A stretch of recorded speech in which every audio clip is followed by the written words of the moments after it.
In today's lecture, we will talk about human, social and cultural issues in requirement engineering. तो जैसे कि हम जानते हैं कि रिक्वायरमेंट इंजीनियरिंग जो एक प्रोसेस है, तो इसमें हमारे पास डिफरेंट स्टेक होल्डर्स इन्वॉल्व होते हैं, और जो डिफरेंट स्टेक होल्डर्स इन्वॉल्व हो रहे हैं तो वहाँ पे डिफरेंट सोशल फैक्टर्स मैटर करते हैं, डिफरेंट कल्चरल इश्यूज़ हैं, पॉलिटिकल इन्फ्लुएंसेस भी आ जाते हैं। तो उन तमाम चीज़ों के ऊपर हम देखेंगे कि क्या क्या इश्यूज़ हो सकते हैं, किस नौइयत के या कितने किस्म के इश्यूज़ हो सकते हैं, और उनकी फिर बिल्कुल लास्ट में हम जो है वो इनको समअप करेंगे 2-3 सिनेरियो के अंदर, और फिर हम देखेंगे कि इसकी रेजोल्यूशन हम क्या हो सकती है और किस तरीके से हम इनको रिजॉल्व कर सकते हैं।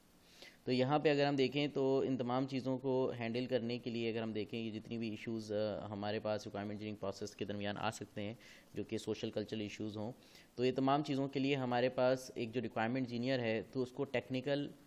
जो है थोड़ा बहुत टेक्निकल होने के साथ साथ जो बहुत ज़्यादा ज़रूरी है वो ये कि उसकी कम्युनिकेशन स्किल्स बहुत ज़्यादा अच्छे हों, या फिर हम कह सकते हैं कि जो सॉफ्ट स्किल्स हैं, जो इंटरपर्सनल स्किल्स हैं, तो उसको वो बहुत उसकी ज़बरदस्त हों। उसको एथिकल इश्यूज़ का ख्याल हो। एथिक्स के ऊपर हम पहले प्रीवियसली बहुत बात कर चुके हैं कि द लेवल ऑफ कॉम्पिटेंसी भी एथिक्स में आ जाती है आपके पास। उसके अलावा साथ ही साथ जो सब इंपॉर्टेंटली कॉन्फिडेंशियलिटी के ऊपर हमने बात की थी, सेफ्टी इश्यूज़ के ऊपर बात की थी एंड सो ऑन। तो एथिक्स में जितनी भी हमारे पास जो एथिकल इश्यूज़ हैं, ये जो बेसिक नॉर्म्स हैं कि अगर आप किसी के पास जाते हैं तो जाहिर सी बात है कि आप पहले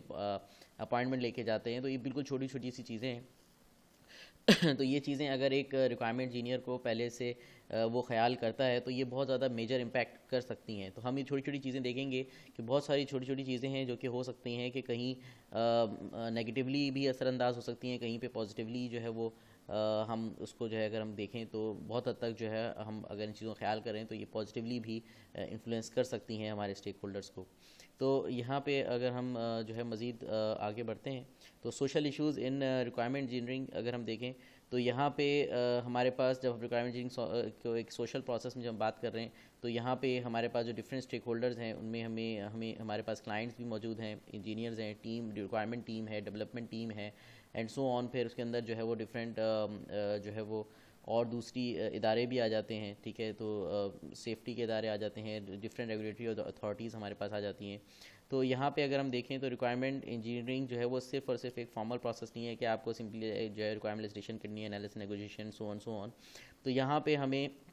जो बेसिक पर्पज़ है वो ये है कि क्लाइंट की नीड को सही तरीके से आइडेंटिफाई करना। मगर अगर हमारे पास ये ह्यूमन, सोशल और जो कल्चरल इश्यूज़ और तमाम ये जो फैक्टर्स अगर होंगे तो हो सकता है कि हम सही तरीके से रिक्वायरमेंट इंजीनियरिंग के प्रोसेस को फॉलो ना कर पाएँ। तो it's not a rigid process. तो यहाँ पे हमें देखना है कि यहाँ पे बहुत सारी सॉफ्ट स्किल्स और इंटरपर्सनल स्किल्स की जो है वो रिक्वायरमेंट इंजीनियर को बहुत ज़्यादा ज़रूरत होती है। तो यहाँ पे जो है टेक्निकल जो है वो थोड़ा बहुत टेक्निकल होने के साथ साथ थोड़ी बहुत डोमेन की नॉलेज होने के साथ साथ जो बहुत ज़्यादा ज़रूरी है वो ये है कि उसकी जो कम्युनिकेशन स्किल्स हैं वो बहुत ज़बरदस्त हों। इसके ऊपर हमने स्टेक होल्डर इंगेजमेंट के अंदर भी हमने बात की कि हमारे पास जो है वो स्टेक होल्डर्स का जो ट्रस्ट है उसको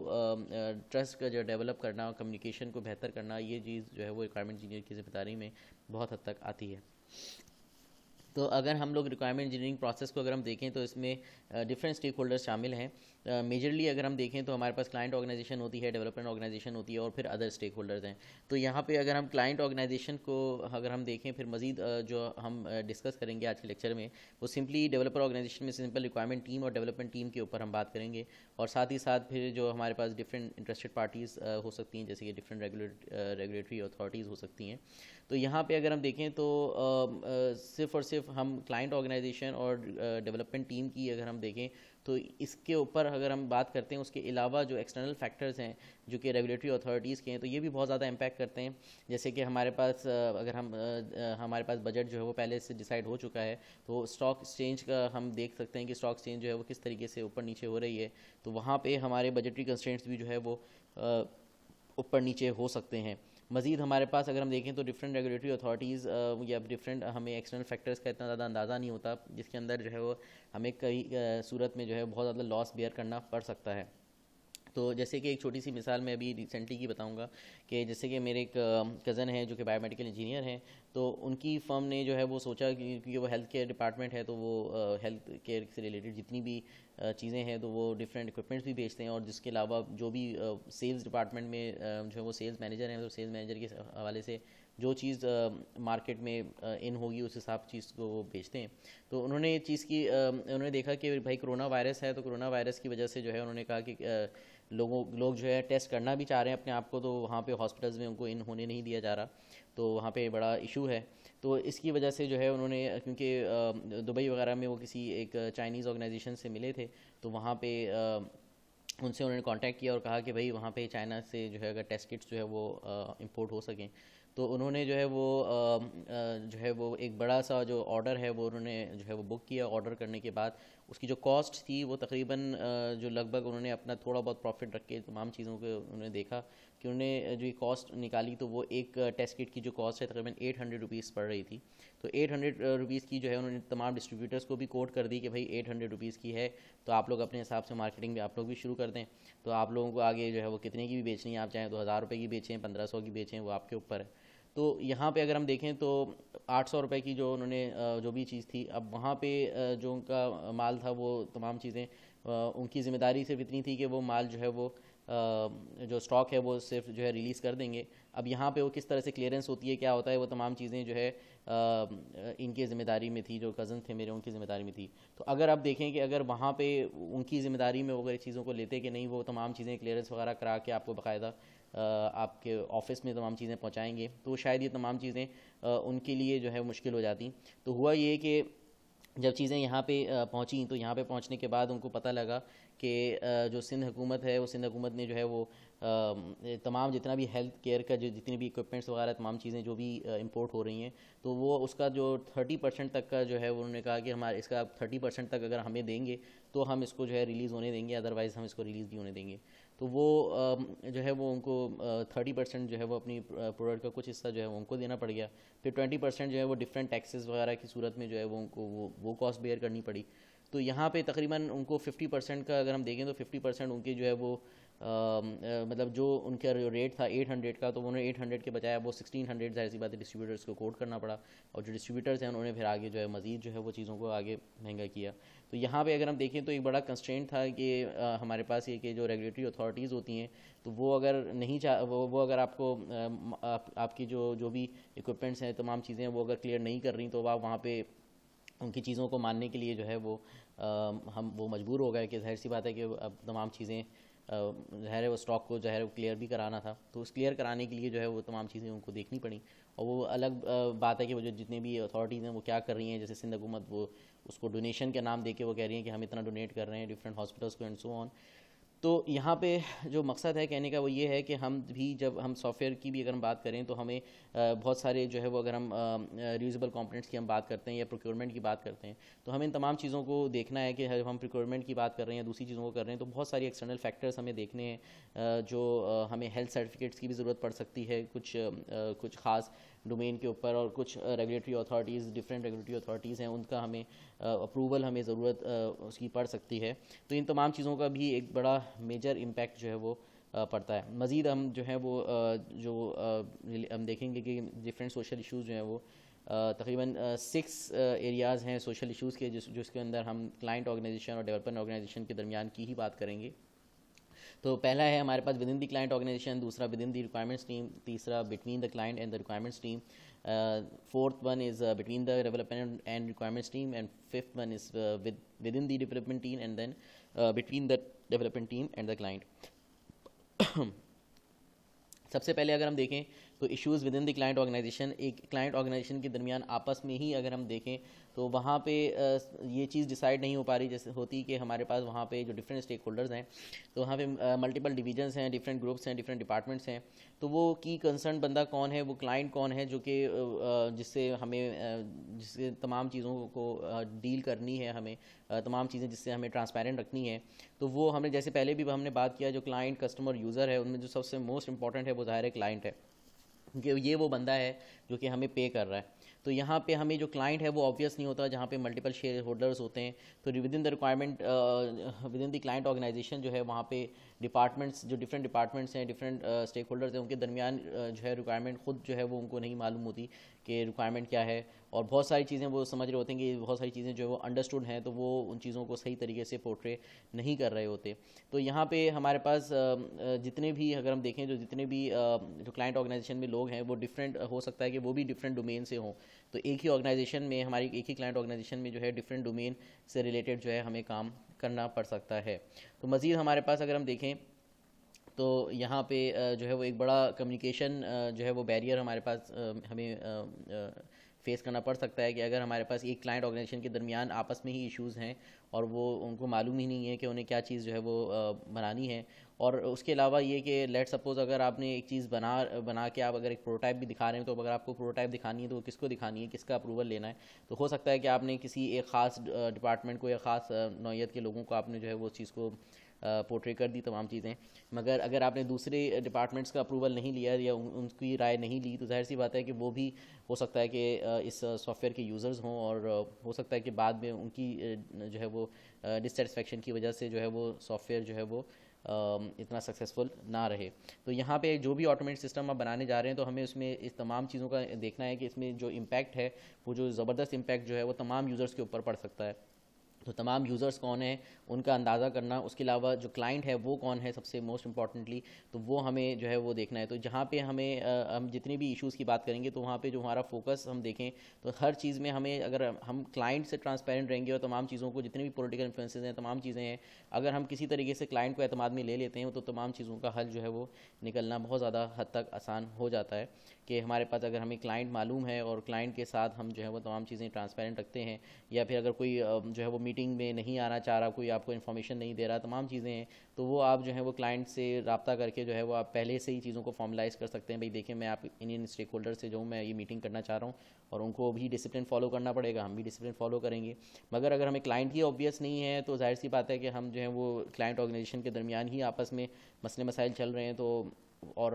आपके पास प्रोजेक्ट आ चुका है और मज़ीद जो है वो कोई आपको लिफ्ट नहीं करा रहा, तो जाहिर सी बात है ये बहुत ज़्यादा एक प्रॉब्लमेटिक सिचुएशन जो है वो हो सकती है। और दूसरा, वो बहुत सारी चीज़ों को वो हो सकता है वो इस तरीके से देख रहे हो कि ये तो बहुत ही ये तो इम्प्लिसिटली ये तो चीज़ें पता ही होनी चाहिए कि हाँ, ये प्रॉब्लम डोमेन तो आपको पहले से क्लियर होना चाहिए। तो वो रिक्वायरमेंट्स को जो है वो सही तरीके से जो है वो नहीं बता रहे होते। और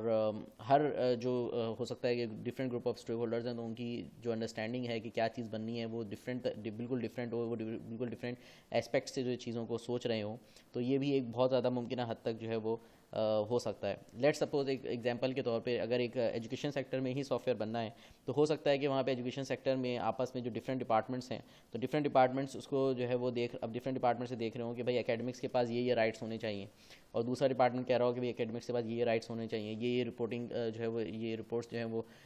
हमारे पास ये फीचर होना चाहिए कि हम इन तमाम फ़िल्टर्स के साथ जो है हम रिपोर्ट जो है वो निकाल सकें। तो ये तमाम चीज़ें अगर हम देखें, तो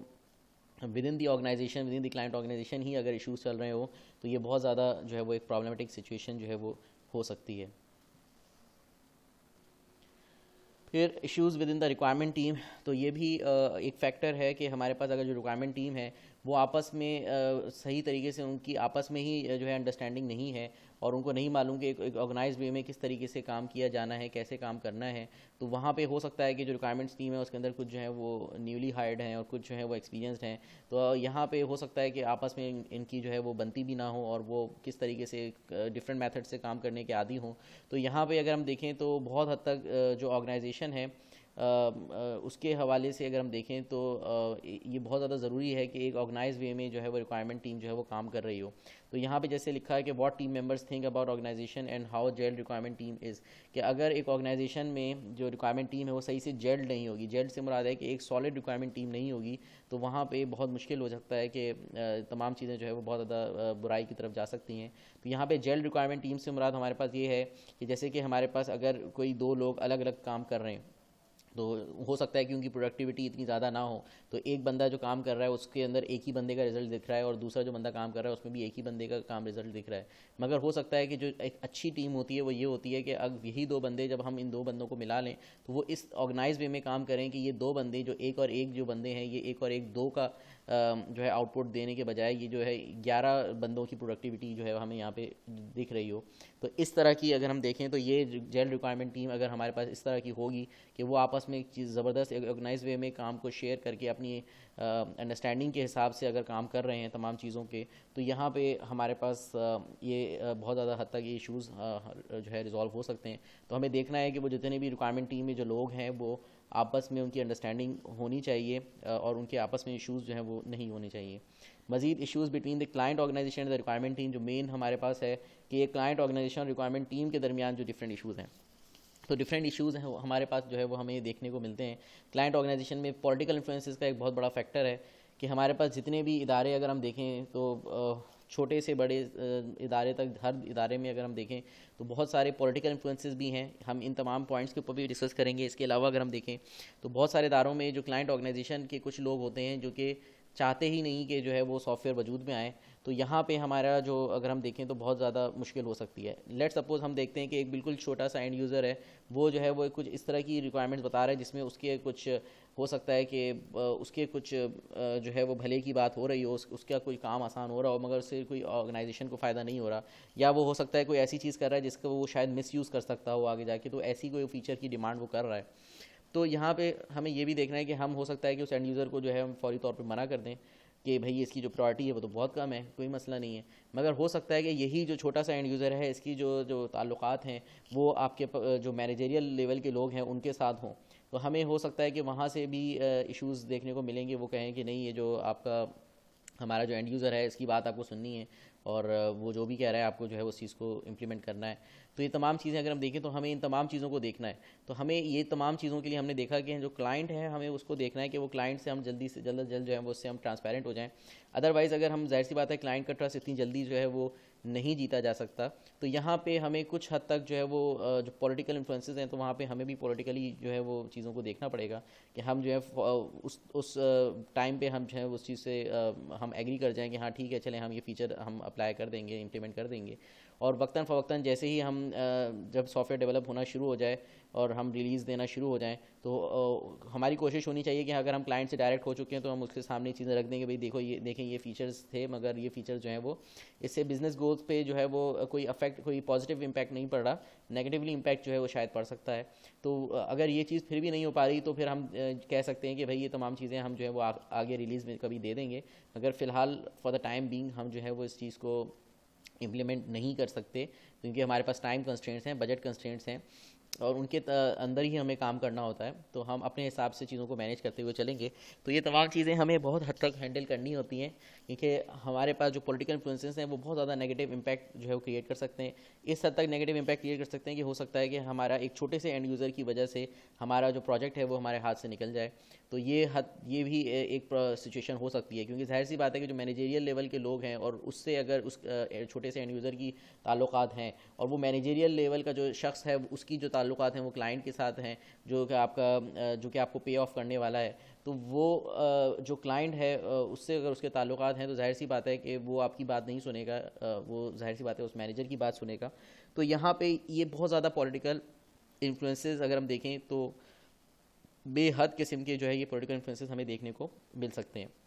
अब अगर हम देखें तो जैसे कि फाइनेंशियल अरेंजमेंट्स, तो फाइनेंशियल अरेंजमेंट्स का भी एक इशू जो between the client organisation requirements team है कि जो भी पेमेंट है वो मोड ऑफ पेमेंट डिलीवरी क्या होगी, पेमेंट किस तरीके से जो है वो डिलीवर की जाएगी, पूरा प्रोजेक्ट होने के बाद जो है पेमेंट मिलेगी या फिर आप जो है वो आप चंक्स में जो है वो डिफरेंट फीचर्स के ऊपर आप काम करते चले जाएंगे, रिलीज़ देते चले जाएंगे और फिर हो सकता है कि आप जो है वो पेमेंट भी आपको उसी हिसाब से हो कि डिफरेंट मॉड्यूल वाइज आप उसको ब्रेक कर लें। तो किस तरीके से आपकी जो है वो फाइनेंशियल अरेंजमेंट्स होंगी। इसके अलावा अगर हम देखें तो हम जो है वो जिस भी इदारे के लिए हम काम कर रहे हैं और सॉफ्टवेयर डेवलप कर रहे हैं तो वहाँ पे सिर्फ़ और सिर्फ हम एक तो इसकी बात नहीं कर रहे कि हमारे पास जो है हम जो काम क्या कर रहे हैं, अब यहाँ पे जितनी हम मीटिंग्स कर रहे हैं रिक्वायरमेंट से रिलेटेड, तो रिक्वायरमेंट से रिलेटेड जितनी मीटिंग कर रहे हैं तो वहाँ उसकी भी फाइनेंशियल अरेंजमेंट्स की बात हमें पहले करनी होती है कि हम जितनी मीटिंग करेंगे उसमें जो ट्रैवलिंग कॉस्ट हमारी आ रही है, और यहाँ तक के अगर हम थोड़ा और डिटेल में जाएँ तो यहाँ तक कि जो हमारी पार्किंग की फ़ीस है, तो वो पार्किंग जो हम की फ़ीस हम पे कर रहे हैं, तो वो तमाम चीज़ें मिला के भी हम जो है वो देख सकते हैं कि जो टाइम रिक्वायरमेंट इंजीनियर का लग रहा है, जो आपके पास जो ट्रैवलिंग कॉस्ट उसकी लग रही है, तो उन सब चीज़ों की भी फाइनेंशियल अरेंजमेंट्स की बात जो है वो करनी पड़ सकती है। तो बहुत हद तक अगर हम गवर्नमेंट सेक्टर की बात करें तो फाइनेंशियल अरेंजमेंट्स वहाँ पे हमें बहुत हद तक अमूमन ये देखने को मिलता है कि वहाँ पे वो ट्रैवलिंग कॉस्ट वगैरह आपको नहीं देते। मगर अगर हम बैंकिंग सेक्टर्स की बात करें तो बैंकिंग सेक्टर्स में बहुत हद तक जो है वो ख्याल करते हैं कि अगर कोई शख्स जो है वो बार बार आके रिक्वायरमेंट्स ले रहा है तो वो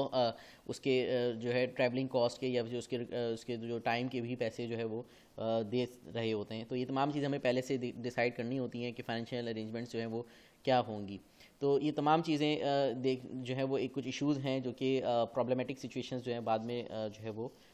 हो सकती हैं इनकी वजह से। फिर एथिकल ऑब्लिगेशंस हैं, एथिक्स के ऊपर हम पहले बात कर चुके हैं, तो इसके ऊपर हम बात नहीं करेंगे। तो हमने देखा कि हमें तो एक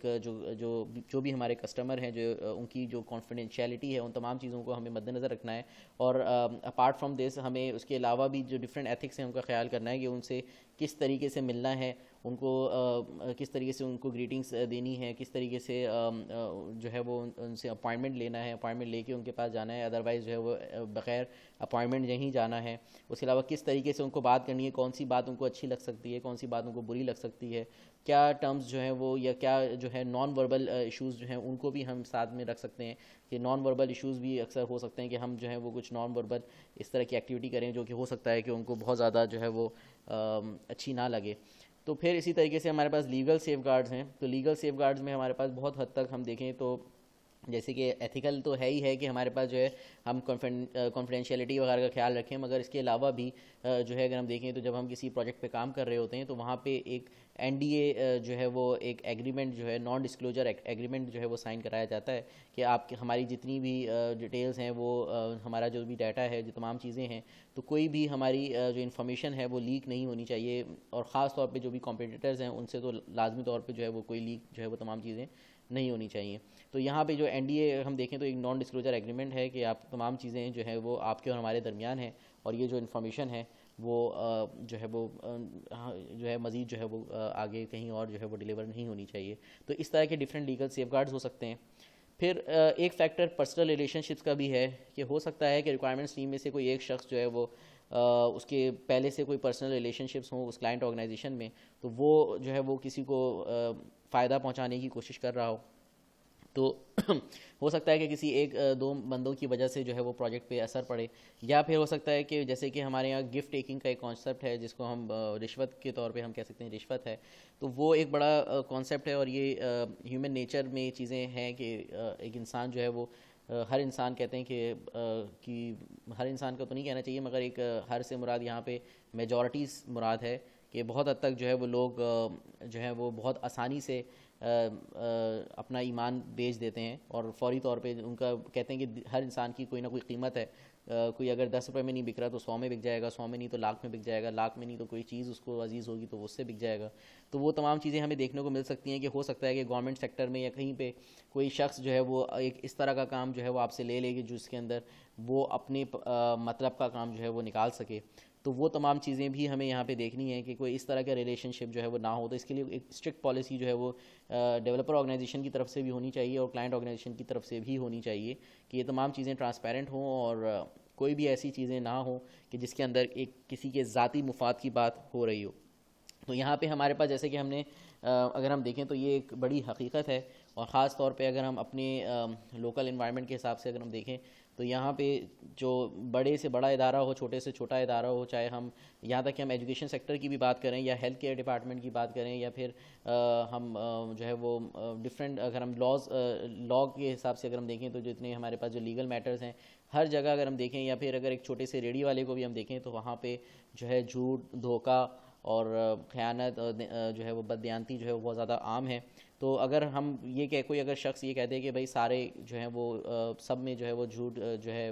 बोलते हैं, सब जो है वो धोखे देते हैं, तो ये यहाँ पे सब से मुराद हम देखें तो पूरी एक ओवरऑल इंटरनेशनल लेवल पे अगर हम देखें तो जब पहली दफ़ा हम कहीं बाहर जाते हैं तो वहाँ पे हमें जब एक स्कैनर से गुजारा जाता है। तो ये जब सबसे मुराद बात हो रही है तो सबसे मुराद यहाँ पे जो है वो हमसे हमारे जो सबसे मुराद यहाँ पे बात कही जा रही है वो मेजॉरिटी की बात कही जा रही है कि मेजॉरिटी अगर हम देखें तो यहाँ पे इस सिचुएशन पे है कि हम उन पे जो है वो एतमाद करना इतना ज़्यादा आसान नहीं है, और ये बहुत ज़्यादा हद तक एक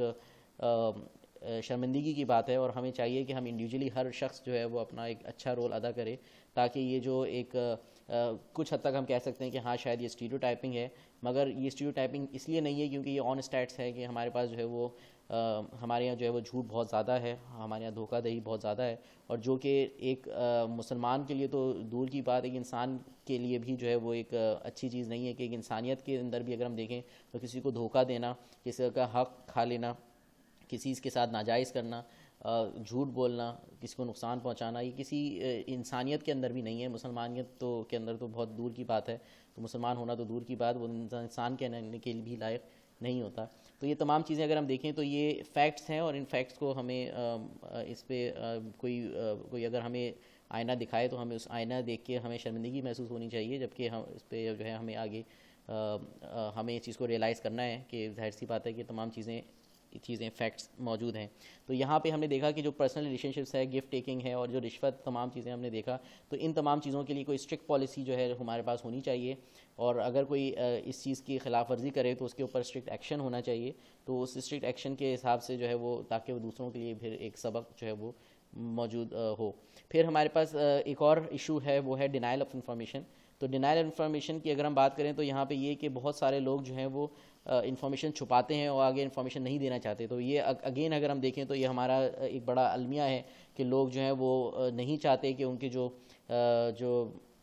जो ऊपर की कमाई है, एक्स्ट्रा मनी है, वो कम हो जाए या फिर ख़त्म हो जाए। तो ये हमारे यहाँ लोगों की अलमिया है कि लोग जो हैं वो बड़े अच्छे बनते हैं, मगर जब अपने ऊपर बात आती है, ठीक है, जो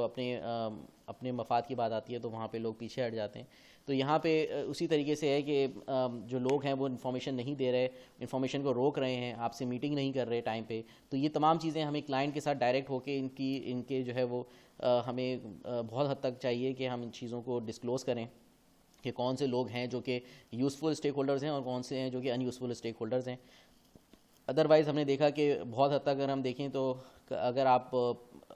समझते हैं कि इससे आपका प्रोजेक्ट आप लूज़ कर जाएंगे, और ये फिर किसी ऐसे शख्स को मिल जाएगा कि वो इस शख्स जो है वो तमाम चीज़ों को मान जाएगा और तमाम चीज़ें जो है वो एक ऐसे शख्स के मुताबिक कर देगा जो कि जिसका जो पर्पज़ है वो बिज़नेस गोल्स को अचीव करना नहीं है, बल्कि सिर्फ़ और सिर्फ एक प्रोजेक्ट को डिलीवर करना और अपना फ़ायदा देखना है। तो वहाँ पे हम जो है कुछ हद तक पॉलिटिकली हम जो है हम वहाँ पे चीज़ों को देख सकते हैं कि हमें किस तरीके से उस शख्स से डील करना है, और हमें कहीं ना कहीं, जैसे हमने डिस्कस किया, कि हमें उसकी बात मानते हुए फिर हम आगे जो है वो चीज़ों को डिस्क्लोज़ करें बाद में जाके, या फिर हम जो है वो उसको आगे डिले करते चले जाएं। मज़ीद हमारे पास जो है वो मैनेजमेंट ऑफ चेंजेस हैं,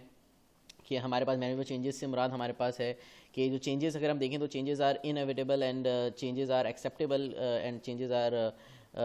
एस्टिमेटेड, कि हम कह सकते हैं कि चेंजेस होंगी। तो चेंजेस आर प्रेडिक्टेड, के चेंजेस जो है वो एक जो क्लाइंट ऑर्गेनाइजेशन है वो बाद में कभी भी चेंज करवा सकता है। तो इन तमाम चीज़ों के हिसाब से भी एक प्रॉपर जो है वो मेकैनिज़म होना चाहिए कि किस तरीके से चेंज को एक्सेप्ट किया जाएगा। एक बाकायदा चेंज कंट्रोल बोर्ड जो है वो बनना चाहिए। तो ये तमाम चीज़ें अगर हम नहीं हैं तो ये भी एक बहुत ही मेजर इशू है मैनेजमेंट ऑफ चेंजेस का, कि क्लाइंट ऑर्गेनाइजेशन में कुछ लोग जो है बड़ी फ्रीक्वेंटली जो है वो आपको चेंजेस जो है वो करवाते रहेंगे, ताकि हो सकता है कि फिर उनका जो है जो मकसद है वो यही हो कि सॉफ्टवेयर जो है वो वजूद में ना आ सके। तो ये तमाम चीज़ें जो इन्फ्लुएंसेस हैं between the client organisation and the requirement team, इनका ख्याल रखना बहुत ज़्यादा ज़रूरी है। फिर हमारे पास इश्यूज़ आ जाते हैं between the development and the requirement teams. तो यहाँ पे अगर हम डेवलपमेंट और रिक्वायरमेंट टीम्स के दरमियान अगर हम देखें तो डेवलपमेंट टीम जो है, हमने पहले भी डिस्कस किया कि उसको चाहिए कि बहुत ज़्यादा जो है वो रिक्वायरमेंट टीम के साथ मिल के और क्लोजली जो है वो काम करे, और जितनी भी इनकन्सिस्टेंसीज़ हैं और जितनी भी हम देखें कि कहीं पे हमें लगता है कि रिक्वायरमेंट इनकम्प्लीट है या कोई भी एम्बिगिटी है, तो उसको हम जो है वो साथ साथ रिजॉल्व कर रहे हों। मगर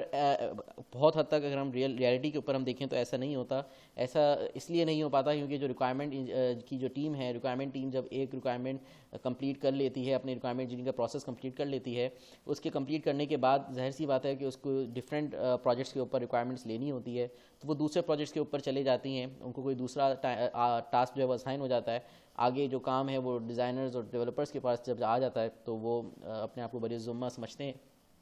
तो यहाँ पे हमारे पास जो डेवलपमेंट टीम है, जाहिर सी बात है कि अब अगर उनको कोई रिक्वायरमेंट समझ में नहीं आ रही, और हो सकता है कि जब रिक्वायरमेंट्स टीम दूसरे प्रोजेक्ट्स में बिजी हो जाए, तो ये भी एक बहुत बड़ा इशू है। तो इस इशू को रिजॉल्व करने के लिए हमें चाहिए कि कुछ जो रिक्वायरमेंट्स के जो टीम लीड हैं वो इस तरह के होने चाहिए कि तमाम, एक तो पहले तमाम चीज़ें, हर चीज़ एक अच्छे तरीके से डॉक्यूमेंट होनी चाहिए। उसके अलावा जो टीम लीड है उसको तमाम प्रोजेक्ट्स की एक ओवरव्यू और तमाम चीज़ों की जो नेचर है और उसका जो क्रिटिकलिटीज़ हैं उन चीज़ों का पता होना चाहिए कि कहाँ पे जो रिक्वायरमेंट है वो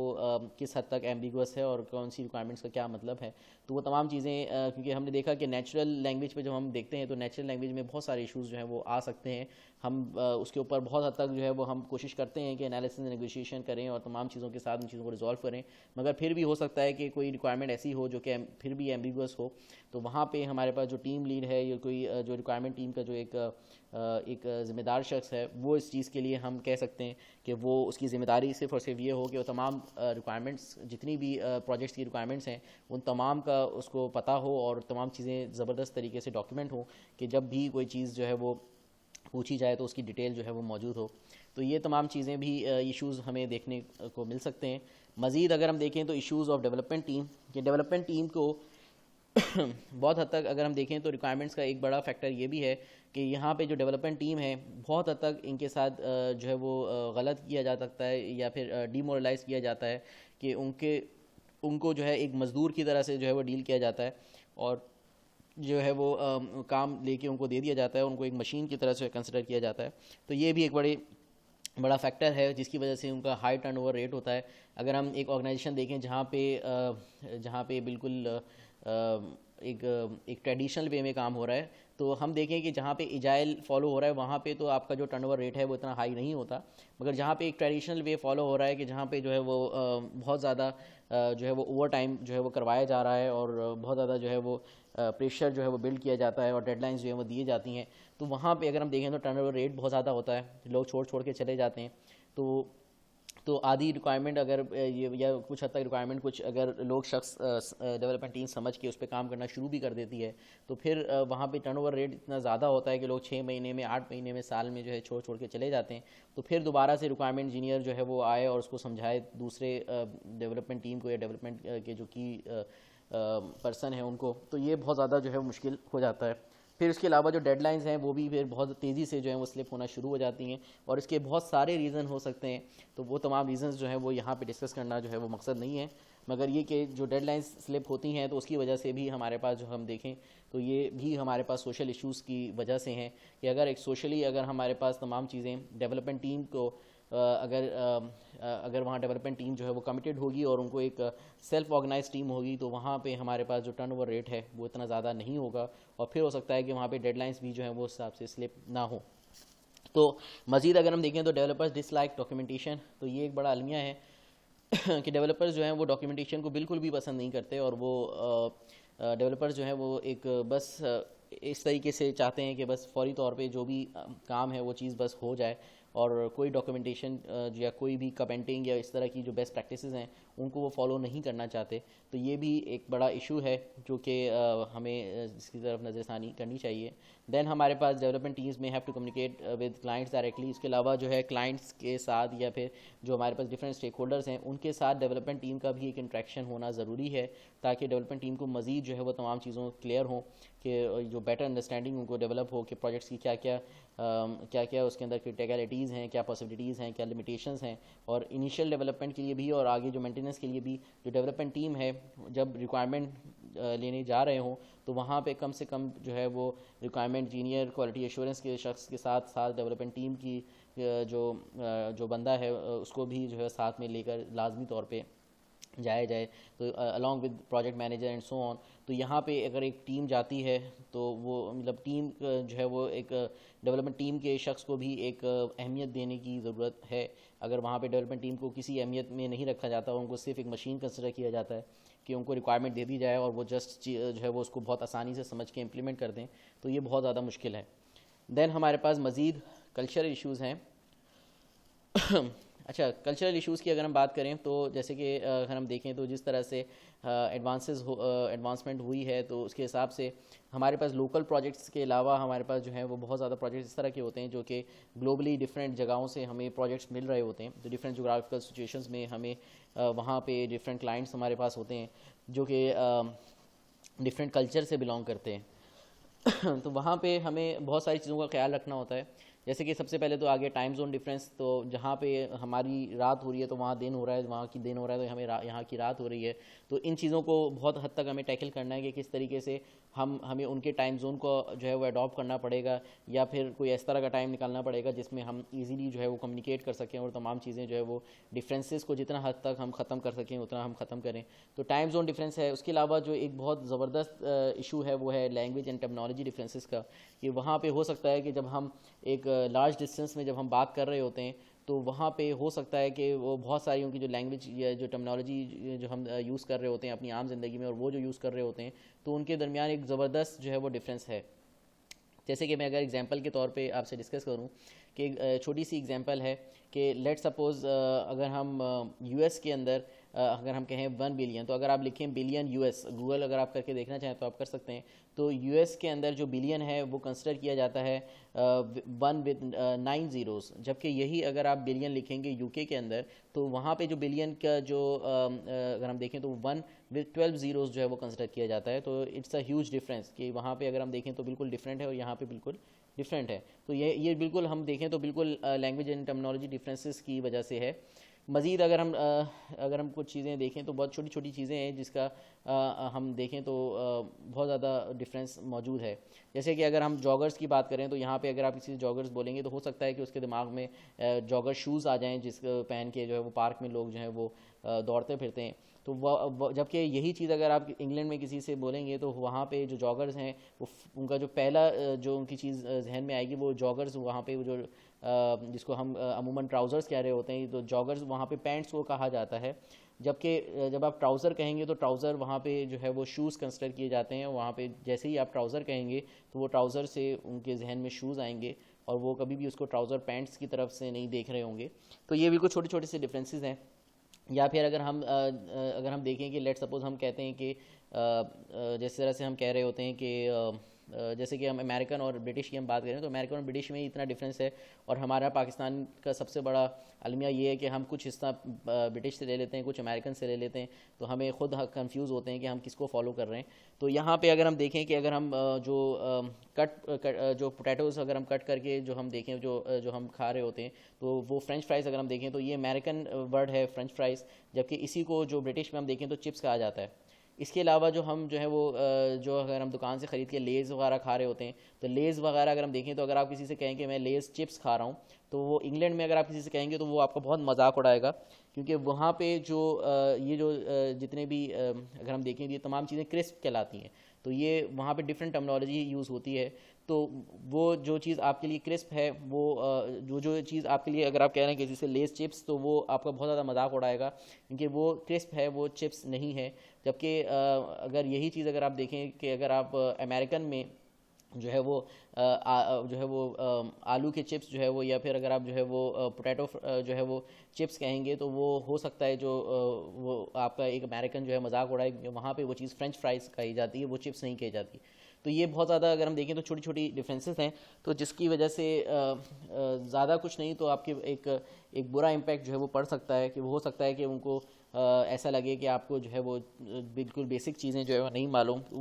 वो चीज़ को अंडरस्टैंड नहीं कर रहे होते अक्सर, कि ये चीज़ें जो हैं वो कल्चरल इश्यूज़ की वजह से हैं या फिर लैंग्वेज और टर्मिनोलॉजी डिफरेंसेस की वजह से मौजूद हैं। तो तो ये बहुत छोटी छोटी सी चीज़ें हैं। या फिर जैसे अगर आप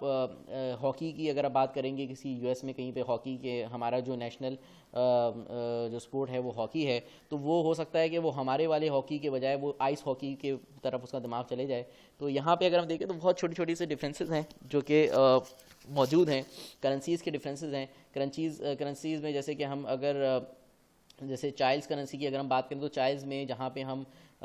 जैसे कि हम अगर हम 1000 या 1 बिलियन या 1 जो भी हम 1 लाख जो भी हम लिख रहे हैं, तो उसमें हम जहाँ पे कॉमा लगाते हैं तो वहाँ पे वो कॉमा के बजाय वो चाइल्ड्स के अंदर जो है वहाँ पे कॉमा की बजाय डॉट लगाया जाता है, और डॉट की जगह जहाँ आप डेसिमल पॉइंट यूज़ करते हैं वो डॉट की जगह जो है वहाँ पे कॉमा की जगह वहाँ पे वो डॉट लगाते हैं और डॉट की जगह वो कॉमा लगाते हैं। तो ये बहुत हद तक जो है वो डिफरेंसेस हमें देखने को मिलते हैं।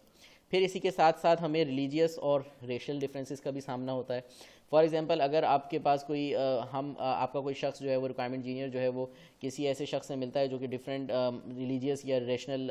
डिफरेंसेस रखता है, डिफरेंट उसका रिलीजियस बैकग्राउंड है, रेशियल डिफरेंसेस हैं, तो वहाँ पे हो सकता है कि कोई ऐसी बात उसके मुंह से निकल जाए या उसका कोई ऐसा बिहेवियर हो जो कि दूसरे के अगेंस्ट हो। तो ये भी एक बहुत बड़ा इम्पैक्ट जो है वो क्रिएट कर सकता है कि लेट सपोज अगर कोई शख्स कोई ख़वातीन जो है वो आपसे हाथ मिलाएं और आप कहें कि नहीं ये हमारे जो है वो रिलीजन में नहीं है, और आप उसको कुछ बुरा भला कहें, और तो जाहिर सी बात है कि वो एक बहुत ही नेगेटिव इम्पैक्ट क्रिएट करेगा। तो यहाँ पे इस तरह के भी इश्यूज़ जो हैं वो हम देखें तो ये कल्चरल इश्यूज़ में आ सकते हैं। या फिर आप किसी का जो है वो किसी को देख के आप उसका मजाक उड़ाना शुरू कर देते हैं या आपका जो है वो हंसना शुरू कर देते हैं, तो वो तमाम चीज़ें बहुत ज़्यादा जो है वो ज़ाहिर सी बात है कि नेगेटिवली इम्पैक्ट करेंगी। दैन एथिकल इश्यूज़ हैं, एथिक्स के ऊपर हमने पहले भी बात की कि बहुत छोटी छोटी सी एथिक्स हैं जिनका हमें ख्याल होना चाहिए और पता होना चाहिए कि वहाँ पे उनके कल्चर के हिसाब से क्या चीज़ें जो है वो बहुत ज़्यादा मैटर करती हैं। तो जैसे कि अगर आप अगर हम आम फहम ज़बान में समझें तो किसी के यहाँ अगर आप देखें तो अगर आप इंग्लैंड में, यूएस में कहीं भी किसी के रूम में अगर बग़ैर उसकी इजाज़त के अगर आप चले जाएं, या फिर नॉक करने के बावजूद भी अगर किसी से आवाज़ नहीं आई कि हाँ आ जाओ, और नॉक करने के बाद आपने जो है दरवाज़ा खोल दिया और उसके अंदर चले जाएं, तो वो एक बहुत बड़ा जो है वो एक एथिकली बहुत ज़्यादा बुरी चीज़ समझी जाती है। जबकि अगर हम पाकिस्तान कॉन्टेक्स्ट में देखें तो पाकिस्तानी कॉन्टेक्स्ट में हमारे यहाँ इतना ज़्यादा जो है वो उस चीज़ को बुरा नहीं समझा जाता, और हमारे यहाँ रूम्स ओपन होते हैं और हम ईज़िली जो है वो अगर रूम ओपन है तो हम चले जाते हैं। तो जबकि अगर कहीं पे रूम ओपन भी है तो आप जो है वहाँ पे अलाउ नहीं होता, या बुरा समझा जाता है कि कहीं पे रूम ओपन भी है तो आप किसी और के रूम में चले जाएं, तो वो बहुत बुरा समझा जाता है। तो इसी तरीके से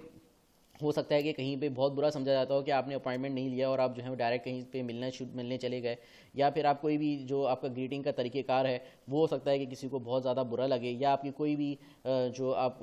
बात कर रहे हैं वो बात करने का जो आपकी जो स्टेटमेंट है वो हो सकता है कि वो स्टेटमेंट किसी के दिल पे जो है वो बहुत ज़्यादा किसी को बहुत ज़्यादा जो है वो बुरी लगे। हो सकता है कि उसके अंदर कोई रिलीजियस बात आपका कहना मकसद ना हो, मगर उस किसी को रिलीजियसली वो चीज़ वो जो है वो बहुत ज़्यादा उसके अगेंस्ट जा रही हो। तो इस तरह के बहुत सारे डिफरेंसेस हैं। एंड देन पॉलिटिकल डिफरेंसेस तो है ही हैं कि हमारे पास जो है वो अक्सर जो ऑर्गेनाइजेशंस हैं तो वहाँ पे एक अलग जो है वो पॉलिटिकल इश्यूज़ भी होते हैं, तो उन तमाम चीज़ों को हमें कंसिडर करना है। तो जितने भी पॉलिटिकल डिफरेंसेस हैं उनको भी हमें मद्देनज़र रखना है, इसके ऊपर भी हमने बात कर ली है। डिफरेंसेस इन बिजनेस इन्वायरमेंट के, अब हर जगह का जो बिज़नेस इन्वायरमेंट है वो डिफरेंट होता है, किस तरह से काम का तरीक़ेकार क्या है, वहाँ पे नॉलेज हायरार्की क्या है, किस तरीके से नॉलेज ट्रांसफ़र होती है डिफरेंट डिपार्टमेंट्स के दरमियान, और तमाम चीज़ें किस तरीके से काम प्रोसेसेस क्या हैं वहाँ के। तो वो तमाम चीज़ें हमें समझना ज़रूरी है, ताकि अगर हम इम्प्रूवमेंट चाहते हैं मज़ीद, हम अगर हम देखें तो वहाँ पे जो भी बिज़नेस के प्रोसेसेस के अगर हम दोबारा से अगर ऑटोमेट करना चाह रहे हैं, उसको री इंजीनियर करना चाह रहे हैं, तो वहाँ पे हमें ज़रूरी है कि हम उसकी इम्प्रूवमेंट के लिए हमें उनके डिफरेंसेस का पता हो कि वहाँ पे किस तरीके से बिज़नेस इन्वायरमेंट में काम हो रहा है। तो हर ऑर्गेनाइजेशन में हो सकता है कि जो बिज़नेस इन्वायरमेंट है वो थोड़ा सा डिफरेंट हो। तो यहाँ पे अगर हम देखें तो कुछ हद तक हम अपनी बात को समअप करते हैं, और अगर हम इसको सिनेरियो वाइज देखें कि हमारे पास कितने किस्म के इश्यूज़ आ सकते हैं, तो यहाँ पे अगर हमारे पास एक इशू की अगर हम बात करें तो हमने देखा कि हमने एक इशू ये डिस्कस किया कि जो स्टेक होल्डर्स हैं वो डिफरेंट बैकग्राउंड से होते हैं और डिफरेंट टर्मिनोलॉजीज़ बोल रहे होते हैं, और उनका जो है टाइम जोन भी डिफरेंट होता है, और तमाम चीज़ें हमने देखा। तो यहाँ पे अगर हम देखें तो इस चीज़ को हम किस तरीके से डील करें, तो यहाँ हमने देखा कि हमें जो एक्सपीरियंस अगर हम जो रिक्वायरमेंट इंजीनियर होगा और अगर उसने उसके पास जो है वो उस पर्टिकुलर डोमेन की एक अच्छी नॉलेज होगी, तो हो सकता है कि पहली इन द फर्स्ट कम वो जो है इन तमाम इश्यूज़ को ईज़िली डील कर सके कि जितने भी हमारे पास जो कल्चरल इश्यूज़ हैं या चीज़ें हैं, अगर एक परफेक्ट डोमेन नॉलेज हमें हो तो वहाँ पे एक ऑर्गेनाइजेशन, एक रिक्वायरमेंट इंजीनियर जो है वो बेहतर तरीके से परफॉर्म कर सकता है, चाहे वो बैंकिंग इन्वायरमेंट हो या कोई भी जिस भी या इंश्योरेंस कंपनी हो जिसके लिए भी वो सॉफ्टवेयर बनने जा रहा है। वहाँ की टर्मिनोलॉजीज़, वहाँ की लैंग्वेज डिफरेंसेस, तमाम चीज़ें अगर पहले से आपको मालूम है तो वो हमारे लिए हेल्पफुल हो सकता है। मज़ीद हमारे पास अगर हम देखें तो हर बंदे की अपनी कुछ डेडलाइंस होती हैं कि या हर शख्स जो है वो कहीं ना कहीं बिज़ी होता है। तो इस हवाले से अगर हम देखें तो हमें उनकी टाइम जोन के हवाले से उनकी चीज़ों को, उनकी कमिटमेंट्स को देखनी है और उनके साथ फिर हम कोई एक और कमिटमेंट बना सकते हैं कि देखें हमारे ये टाइम्स हैं जिसके अंदर हम कम्युनिकेट कर सकते हैं। तो कोई एक टाइम इस तरह का निकाला जाए जिसके अंदर जो है दोनों जो है वो साथ में जो है वो मीटिंग जो है ईज़िली कर सकें। और अगर फिर भी कोई शख्स जो है वो चाहता ही नहीं है कि वो मीटिंग हो तो वहाँ पे फिर हम जो है क्लाइंट से डायरेक्ट होकर हम जो है वहाँ पे बता सकते हैं कि भाई देखें यहाँ पे हमें जो है वो आपके स्टेक होल्डर्स की भी अवेलेबिलिटी चाहिए और तमाम चीज़ों का फिर हम प्रॉपर रिकॉर्ड रखें कि किस तरीके से जो है वो मीटिंग हो रही है। और अगर कोई शख्स जो है वहाँ पे सही तरीके से अपना इंटरेस्ट ज़ाहिर नहीं कर रहा तो वो चीज़ें भी क्लाइंट के सामने आनी चाहिए। मज़ीद अगर हम देखें तो यहाँ पे अगर कोई शख्स जो है वो जैसे कि हमने देखा कि जो है वो इंटरेस्टेड ही नहीं है कि वो सही रिक्वायरमेंट दे, तो वहाँ पे हम ये कर सकते हैं कि हम पहले से अपनी प्लानिंग करें और कि किस तरीके से हमें उसके क्वेश्चन आंसरिंग करनी है। इंटरव्यू जो है वो हम ओपन एंड क्लोज इंटरव्यू हम जो है वो देखें कि किस तरीके से हमें लेना है। और उसके अलावा जो और कुछ हम बेहतर जो है वो रिक्वायरमेंट इंजीनियरिंग की जो रिक्वायरमेंट स्टेशन की जो प्रैक्टिसेस हैं उनको हम जो है वो देखें। हम पहले से क्वेश्चनर बना के रख लें कि हमें उन चीज़ों को फिल करवाना है ताकि हमारे पास एक रिकॉर्ड मौजूद हो, ताकि इस तरह के स्टेक होल्डर्स को हम जो है सही तरीके से जो है वो डील कर सकें और क्लाइंट के साथ जो है वो हम साथ में ट्रांसपेरेंट रहते हुए तमाम चीज़ों को करें। मज़ीद अगर हम देखें तो स्टेक होल्डर्स के हमारे पास कुछ इंटरनल डिफरेंसेस भी होते हैं और वो इंटरनल इश्यूज़ होते हैं जिनकी वजह से कोई एक ग्रुप जो है वो हो सकता है कि वो अपोज़ कर रहा हो और तमाम चीज़ों से, और हो सकता है कि वो अपनी नीड्स को, अपनी वांट्स को फुलफ़िल करवाना चाह रहा हो। तो अगेन हमने देखा कि अगर एक ज़बरदस्त डोमेन नॉलेज अगर हमारे पास होगी तो वहाँ पे हम क्लाइंट के साथ जो है वो चीज़ों को डील कर सकते हैं कि देखें ये तमाम चीज़ें जो है इससे कोई भी बिज़नेस प्रोसेस आपका बेहतर नहीं होने वाला, कोई आपको इससे कोई प्रॉफिट नहीं है, कोई आपको जो है वो इससे एडवांटेज नहीं है। तो ये तमाम चीज़ें जो है वो ये रिक्वायरमेंट्स, इस तरह की रिक्वायरमेंट्स हैं जो कि यूज़लेस रिक्वायरमेंट्स हैं। तो ये तमाम चीज़ें हम ट्रांसपेरेंट रख सकते हैं। तो वहाँ पे हमें डोमेन नॉलेज की फिर अगेन हम कहेंगे कि बहुत ज़्यादा जो है वो ज़रूरत है। तो इस तरह की अगर हम देखें तो कोई भी अनफॉर्चुनेट सिचुएशन जो है वो हो सकती है जहाँ पे हमें ऐसा लग रहा है कि यहाँ पे तो प्रोजेक्ट ही हमारे हाथ से निकल जाएगा। तो हमने देखा कि वहाँ पे रिक्वायरमेंट इंजीनियर को कुछ हद तक उनकी वांट्स और नीड्स को, जो डिफरेंट इंडिविजुअल्स हैं उनके पॉलिटिकल इन्फ्लुएंसेस की वजह से जो ऑर्गेनाइजेशन में मौजूद हैं, तो उनकी वजह से उनकी बात फौरी तो उस टाइम के लिए मान लेनी पड़ती है। और फिर उसके बाद हम जो है वो किसी तरीके से हम कोशिश करें कि किस तरीके से हम जो है वो हमारा जो पर्पस है वो क्लियर होना चाहिए कि हमारा जो पर्पस है वो उस ऑर्गेनाइजेशन को फ़ायदा पहुंचाना है, ना कि उसको नुकसान पहुंचाना। तो है जो भी इंडिविजुअल है, जो ग्रुप है जो कि पॉलिटिकल इन्फ्लुएंस रखता है ऑर्गेनाइजेशन में, और वो जो है वो इस तरह का शख्स है कि जो कि आपका कॉन्ट्रैक्ट कैंसिल कर सकता है, तो हमें वहाँ पे जो है कुछ हद तक जो है वो थोड़ा सा डिप्लोमेटिक सिचुएशन से डिप्लोमेटिक वे में जो है वहाँ पे काम करने की ज़रूरत है। तो जैसे कि हमने देखा कि डिफरेंट इदारे हैं, तो डिफरेंट इदारों में जो जितने भी इदारे हैं तो वहाँ पे जो है अच्छे बुरे लोग हर जगह मौजूद हैं। जैसे कि हमारे यहाँ अलमिया ये है कि अल्लाह माफ़ करे मगर हमारे यहाँ जो बुरे लोग हैं उनकी तादाद ज़्यादा है, जो अच्छे लोग हैं उनकी तादाद कम है। तो यहाँ पे उन बुरे लोगों को डील करने के लिए जो मकसद है कि जिस तरह से एक मुहावरतन कहा जाता है कि कुत्तों का काम होता है भौंकना, मगर उनके भौंकने की वजह से हमारा जो मंजिल की तरफ हम जो गांजन हैं तो हमें उससे मंजिल से भटकना नहीं चाहिए, हमें अपनी मंजिल की तरफ चलते चले जाना चाहिए, उनसे डिस्ट्रैक्ट नहीं होना चाहिए। तो इसी तरीके से अगर कोई इस तरह के जो बुरे लोग हैं जो कि नहीं चाहते कि एक सिस्टम इम्प्लीमेंट हो, एक अच्छी चीज़ हो, तो वो जाहिर सी बात है बहुत सारे एतराज़ात आपके सामने रख देंगे। तो ऐसे लोग बहुत सारे हमें इस तरह के लोग मिलते हैं जो कि जैसे कि वो आपकी अच्छाइयों को छोड़ के, जो कि आप एक अच्छी चीज़ इंप्लीमेंट कर रहे हो, एक अच्छी चीज़ आप कर रहे हो, तो वो तमाम चीज़ें छोड़ के वो सिर्फ उस बुराई चीज़ को देखते हैं। जैसे कि एक मक्खी जो है वो पूरे जिस्म को छोड़ के सिर्फ ज़ख़म पे बैठती है, तो उसी तरीके से बहुत सारे लोग हो सकते हैं कि जो कि आपके सिर्फ और सिर्फ एक छोटी सी चीज़ को जो है वो बहुत बड़ा करके जो है वो बयान कर रहे हों। तो उस चीज़ को हमें देखना है और उनसे बहस नहीं करनी, उनसे लड़ना नहीं है, अपनी दलीलें नहीं देनी कि भाई यहाँ पे हमारी कोई गलती नहीं है और यहाँ पे तो आप ही गलत हो और सो एंड सो फोर्थ। तो ये चीज़ें हम जो है वो एक बेवकूफ़ी है कि कुत्ता जो है अगर आप पे भौंके तो आप उस कुत्ते को जो है वो मारना पीटना शुरू कर दें। तो हमारा काम ये है कि हम मंजिल की तरफ जो है वो गामजन रहें। हमारी मंजिल हमें पता है कि हमारी मंजिल क्या है और हमें मालूम है कि हम सही हैं, तो हम अपनी डायरेक्शन में चलते रहें। अदरवाइज़ जो एक्सटर्नल फैक्टर्स हैं वो अपना काम कर रहे हैं, वो करते रहेंगे। मगर हमारा काम जो है वो सिंपली पर्पस की तरफ जो है वो, हमारा पर्पस क्लियर होना चाहिए, हमारी डायरेक्शन क्लियर होनी चाहिए और हमें उस डायरेक्शन पे चलना है। और अगर कोई हर्डल्स जो हैं वो ज़्यादा आते हैं तो वो हर्डल्स हमने देखा कि कुछ हद तक हमें जो है वो अगर पॉलिटिकल इन्फ्लुएंस रखते हैं तो ज़ाहिर सी बात है हमें भी कुछ हद तक जो है वो डिप्लोमेटिक सिचुएशंस हमें रखनी पड़ती हैं। तो यहाँ पे जो रिक्वायरमेंट इंजीनियर का जो काम है, या जैसे हम सेल्स की मार्केटिंग की बात करते हैं, तो वहाँ पे झूठ बोलने की ज़रूरत नहीं है, मगर झूठ बोले बगैर भी कुछ डिप्लोमेटिक सिचुएशंस जो हैं वो क्रिएट की जा सकती हैं, जिसके अंदर जो है वो बगैर धोखा दिए, बगैर झूठ बोले आप जो है वो इन तमाम लोगों से बचा के जो है वो एक अच्छे काम को जो है वो इम्प्लीमेंट कर सकते हैं, जहाँ पे आपका मकसद जो है वो सिर्फ़ और सिर्फ अपना बेनिफिट देखना या ना हो, बल्कि जिसके लिए आपका जो मकसद है उसके हिसाब से आपको एक ओवरऑल बेनिफिट, एक म्यूचुअल बेनिफिट के ऊपर हमें सोचना है, जिसके अंदर हमारा भी क्लाइंट ऑर्गेनाइजेशन और डेवलपर ऑर्गेनाइजेशन दोनों का बेनिफिट मौजूद हो। तो यहाँ पे मकसद सिर्फ हमारा जो है वो ये नहीं होना चाहिए कि हमें जो भी हमें काम कहा जा रहा है दैट्स इट वो हम करके दे देंगे। तो हमारा जो रियल गोल है, जो बिज़नेस गोल को फ़ायदा पहुंचाना, बिज़नेस गोल्स को देखना, वो हमारा रियल पर्पस जो है वो होना चाहिए। तो अब तक इतना ही, फिर मिलते हैं नेक्स्ट लेक्चर में।